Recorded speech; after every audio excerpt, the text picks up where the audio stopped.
আন্তঃৰাষ্ট্ৰীয় খ্যাতিসম্পন্ন তথা ভাৰত আৰু উত্তৰ পূব ভাৰতৰ আগশাৰীৰ ভূগোলবিদসকলৰ অন্যতম অধ্যাপক ডক্টৰ মনমোহন দাসদেৱ আছিল গুৱাহাটী বিশ্ববিদ্যালয় ভূগোল বিজ্ঞান বিভাগৰ প্ৰাক্তন মুৰব্বী অধ্যাপক তথা এই বিশ্ববিদ্যালয়ৰে বিজ্ঞান শাখাৰ এগৰাকী প্ৰাক্তন ডিন ফেকাল্টি অফ ছায়েন্স তথা বিজ্ঞান গুৰু। অসমৰ কৃষি অৰ্থনীতি তথা ভৌগোলিক পাৰিৱেশিক আৰু আৰ্থসামাজিক সমস্যাৰ বিষয়ে ৭০ দশকৰ মধ্যভাগত প্ৰাৰম্ভ কৰি ৮০ দশকৰ আৰম্ভণিতে সম্পন্ন কৰা তেখেতৰ উচ্চকোটিৰ গৱেষণাই সমগ্ৰ বিশ্বৰে কৃষি অৰ্থনীতি তথা ভূগোলৰ ক্ষেত্ৰখনত বিশেষভাৱে বৌদ্ধিক অৱদান আগবঢ়াই আহিছে। এই গৱেষণা তেখেতে এই গুৱাহাটী বিশ্ববিদ্যালয়ৰ ভূগোল বিজ্ঞান বিভাগৰে তদানীন্তন মুৰব্বী অধ্যাপক তথা বিশিষ্ট ভূগোলবিদ আৰু উত্তৰ পূৰ্বাঞ্চলৰ ভূগোল শিক্ষাৰ বাটকটীয়া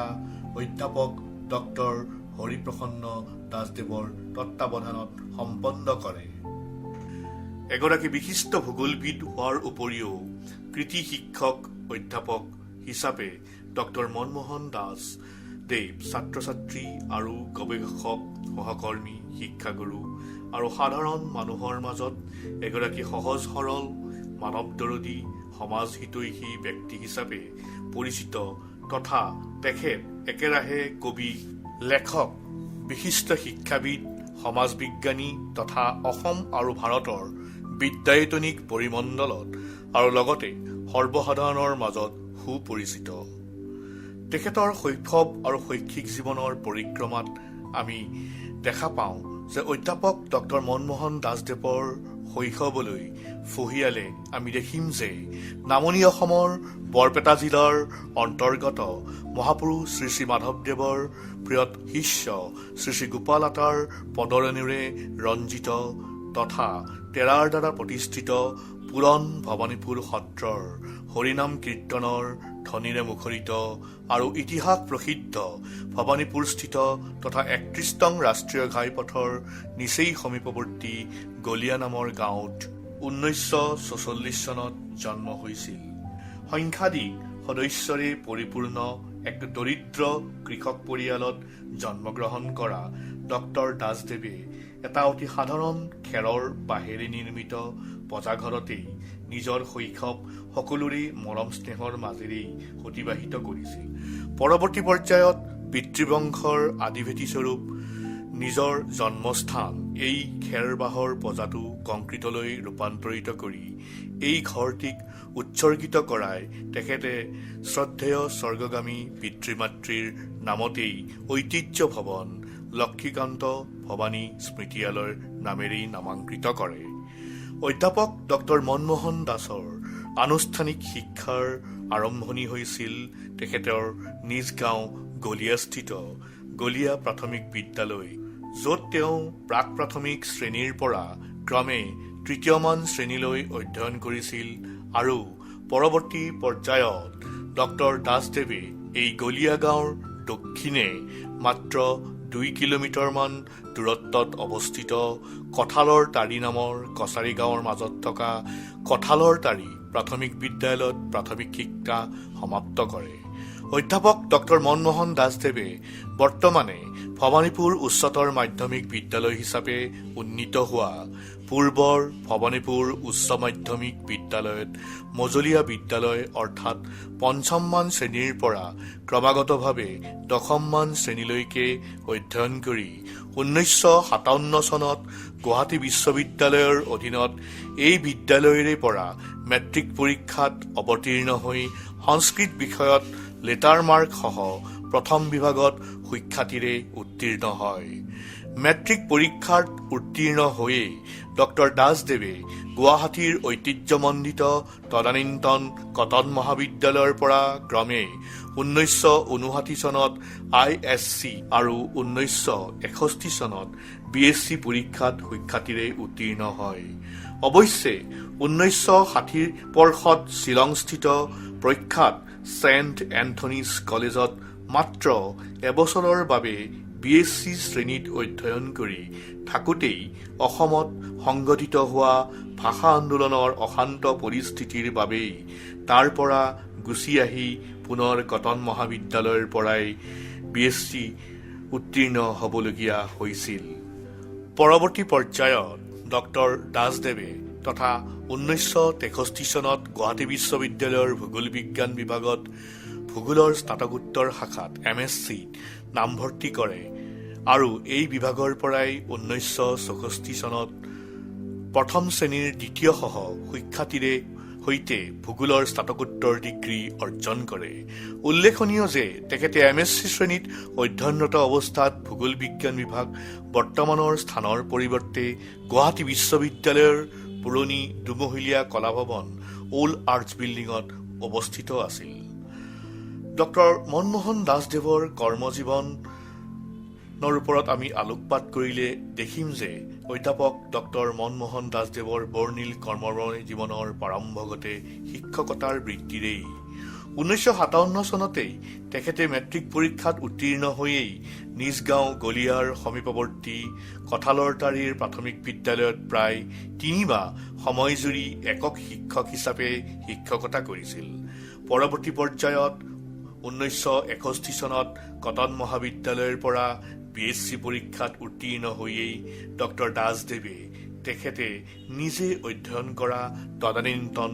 ভৱানীপুৰ উচ্চ মাধ্যমিক বিদ্যালয়ত গণিত আৰু বিজ্ঞানৰ শিক্ষক হিচাপে শিক্ষকতা কৰিছিল। ইয়াৰোপৰি BSc উত্তীৰ্ণ হোৱাৰ পিছত বৰ্তমান নামনি অসমৰ বাস্কা জিলাৰ অন্তৰ্গত মুছলপুৰ উচ্চ মাধ্যমিক বিদ্যালয়তো যিখন এক বড়ো জনজাতি অধ্যুষিত অঞ্চলৰ বিদ্যালয় হিচাপে সৰ্বপৰিচিত, তাত তেখেতে মাত্ৰ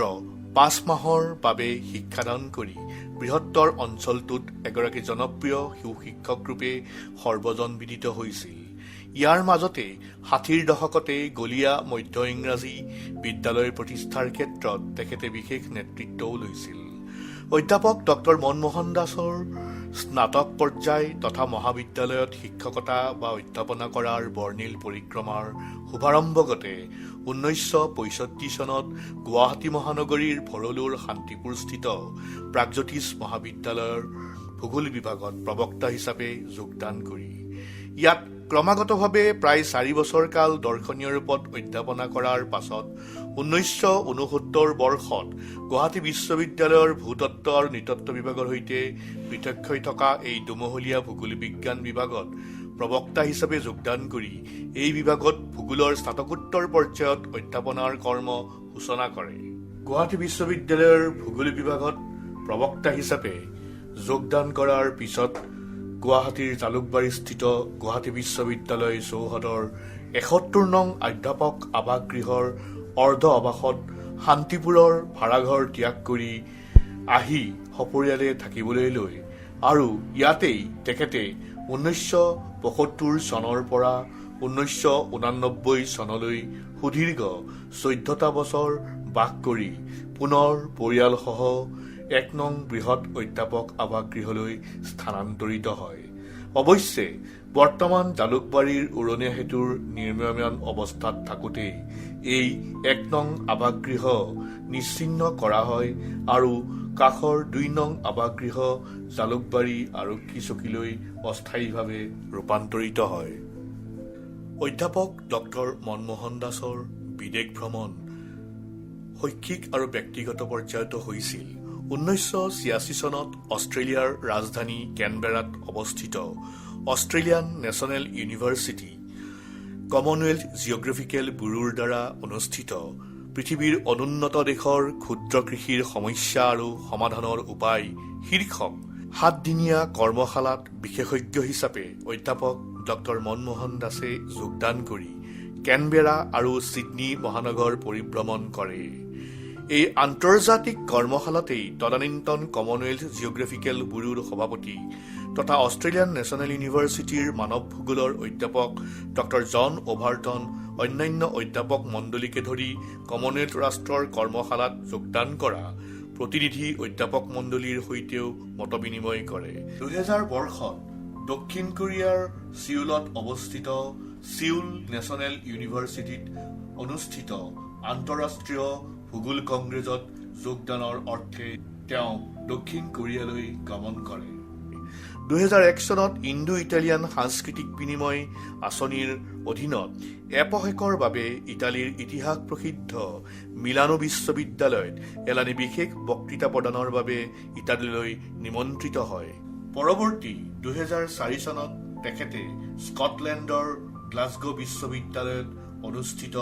আন্তঃৰাষ্ট্ৰীয় ভূগোল কংগ্ৰেছত যোগদান কৰে আৰু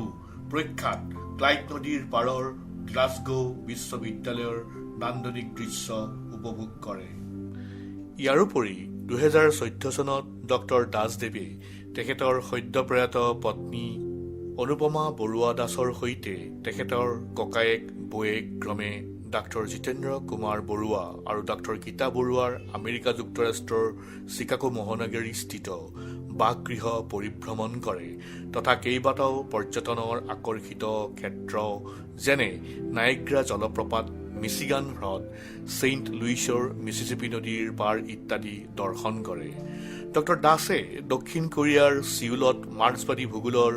বিশ্ববিশ্ৰুত ভূগোল বিজ্ঞানী ডেভিড হাৰ্ভেক তেখেতৰ কণমানি কন্যাৰ সৈতে সান্নিধ্য লাভ কৰি ভাৱৰ মত বিনিময় কৰে তথা ইটালীত ইটালিয়ান চৰকাৰৰ হৈ নিমন্ত্ৰণকাৰী মানৱ ভূগোলৰ প্ৰাক্তন মুৰব্বী অধ্যাপিকা ডক্টৰ মেৰিয়া চিয়াৰা জাৰ্বিৰ তথা তেওঁৰ পৰিয়ালৰ সৈতে আৰু মুৰব্বী অধ্যাপক ডক্টৰ গুগলু মিনিৰ সৈতেও সৌহাৰ্দ্যপূৰ্ণ আলোচনাত মিলিত হয়। অধ্যাপক ডক্টৰ মনমোহন দাসদেৱৰ দৈনন্দিন জীৱন সম্পৰ্কে যদি আমি আলোকপাত কৰোঁ তেতিয়া আমি দেখিম যে অধ্যাপক ডক্টৰ মনমোহন দাসদেৱৰ অৱসৰৰ পিছত দৈনন্দিন জীৱন তেনেই সহজ সৰল আৰু স্বভাৱসুলভ। দৈনিক লেখা মেলা পঢ়া শুনা কৰা ডক্টৰ দাসদেৱে ৰাতিপুৱাই 5:30 বা 6 বজাত উঠি এগিলাচ কুহুমীয়া গৰম পানী খাই প্ৰাতঃ ভ্ৰমণ কৰে প্ৰায়ে আৰু প্ৰাতঃ ভ্ৰমণৰ পৰা উভতিয়েই তেওঁ যোগাসন প্ৰাণায়াম আদি কৰে আৰু 4-5খনকৈ দৈনিক বাতৰি কাকত পঢ়ে। তাৰ পিছত তেওঁ একাধিক্ৰমে স্থান কাৰ্য আৰু ৰাতিপুৱাৰ জলপান গ্ৰহণেৰে অধ্যয়নত নিমগ্ন হৈ অধ্যয়ন কৰি উঠি তেওঁ দুপৰীয়াৰ আহাৰ, ক্ৰমাগতভাৱে দুপৰীয়াৰ শয়ন, সান্ধ্য ভ্ৰমণ আৰু দূৰদৰ্শনৰ দৰ্শন তথা ৰাতিৰ আহাৰেৰে নিজৰ দৈনিক নিত্য নৈমিত্তিক কাম সম্পন্ন কৰি বজ্ৰাসনৰ পিছতে শয়ন পাতিলৈ গমনেৰে নিজৰ দৈনন্দিন জীৱন অতিবাহিত কৰি আহিছে। সমগ্ৰ জীৱন এগৰাকী সমাজপ্ৰিয় মানৱদৰদী ব্যক্তি তথা ভূগোল বিজ্ঞানৰ সহজ সৰল সৰ্বজন বিদিত গুৱাহাটী বিশ্ববিদ্যালয়ৰ অৱসৰপ্ৰাপ্ত অধ্যাপক ডক্টৰ মনমোহন দাসদেৱে জীৱন আৰু জগত সম্পৰ্কে এক সৰলতম প্ৰগতিশীল চিন্তা পোষণ কৰে। সন্ধিয়াৰ হেঙুলীয়া সূৰুজৰ কিৰণ লহিয়াই পশ্চিমৰ আকাশত বেলি লহিওৱাৰ দৰেই বৰ্তমান প্ৰৌঢ় তথা 80ৰ ঊৰ্ধৰ অধ্যাপক ডক্টৰ মনমোহন দাসদেৱে সমাজৰ সৰ্বস্তৰৰ মানুহক সমমৰ্যাদা সমদৃষ্টিৰ ভাৱধাৰাৰে চাই এক মানৱতাবাদী দৰ্শনেৰে মন নিজৰাৰ প্ৰবাহমান চিৰন্তন স্ৰোতত নিজকে যেন বিলাই দিছে প্ৰকৃতি, মানুহ, সমাজ, সংস্কৃতি আৰু জ্ঞান সৰ্বোচ্চ শিক্ষা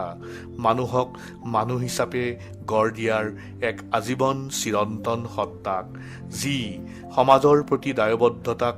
এক সৰলতম সুস্থ সাংস্কৃতিক নৈতিক তথা আধ্যাত্মিক বাণীৰে সৰ্বদা জনগণক প্ৰদান কৰে প্ৰকৃত মানুহ হোৱাৰ মহান উচ্চ